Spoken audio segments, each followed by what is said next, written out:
Guys, welcome po kayo sa aking channel. So, ngayon guys, pag-usapan po natin ngayon yung tungkol ngayon sa Manila Bay. So, bago po yan guys, mag-subscribe muna kayo sa aking channel and please click the bell icon para po ma-notify po kayo sa aking mga video, bagong video po na i-upload dito sa YouTube.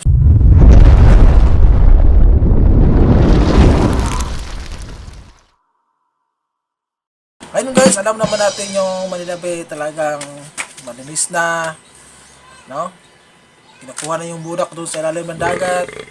Yung ibang voluntaryo pumupunta doon para maglinis, no? Kahit sobrang layo pa nila kanilang mga pinanggalingan. So talagang may puso talaga sila po ang tumulong para po ang ating Manila Bay maging malinis, maganda tignan, at marami pong turista na makapunta dyan.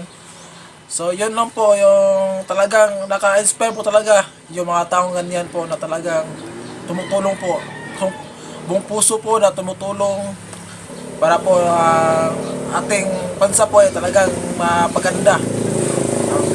Yun po ay ako po ay nakapasalamat po sa mga taong may makadang puso po na talagang tumutulong. At yun naman po sa ibang tao dyan na pumupunta na tumatapo ng basura kahit saan-saan.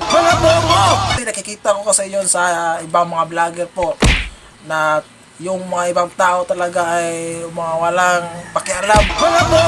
Walang pakialam sa ating kapaligiran. Ang gusto lang nila ay magpadumi, mas madumi pa sila doon sa basura, doon sa ilalim ng dagat. Paano masabi? Mas madumi pa sila kasi wala tapon lang ng tapon, wala pakialam.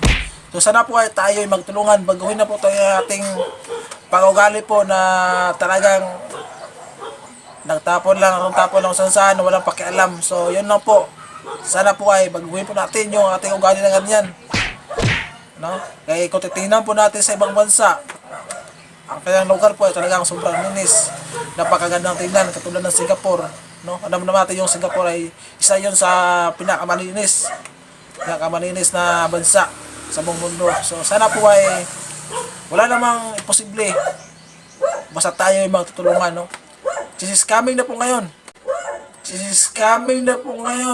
Sana po ay mag-Jesus coming na po din tayo. Yung ugali natin ay baguhin na, no? Suportahan po natin ating Pangulong Duterte. Kaya kung tutuusin nyo guys, sa 5 presidente po na nakaupo dyan, na numaan, na nakaupo dito sa ating bansa, isa lang po yung presidente po na umaksyon talaga.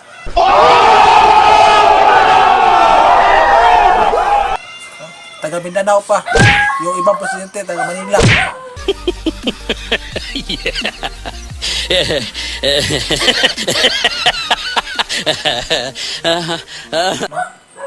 So sana po ay magtulungan po tayo. At kahit hindi ako taga dyan po, so sana po talaga makapunta ako dyan para makatulong. Tutusin guys, ang pagbabago sa atin yung una yung magsisimula, no? Paano natin mapabago ang ating bansa kung tayo mismo ay walang pagbabago sa ating sarili? Walang mangyayari maganda guys. Sana po ay magbago na po tayo. Kung makapunta man tayo dyan, sana po ay linisin nyo naman yung pumunot naman kayo, wag lang kayo magtapon. At yan naman dyan sa mga vendors dyan na nagbibinta, sila po ay paalanan nyo yung mga tao na mabibili sa inyo na itapon sa tamang paraan, no? Para natili po yung kalinisan sa ating kapaligiran. So yun lang guys, sana po ay meron kayo natutunan sa video na to. So guys, before ko tapusin yung video na to, please subscribe muna kayo sa aking channel and click the bell icon and para po ay ma-notify po kayo sa aking bagong video na i-upload. So thank you and God bless.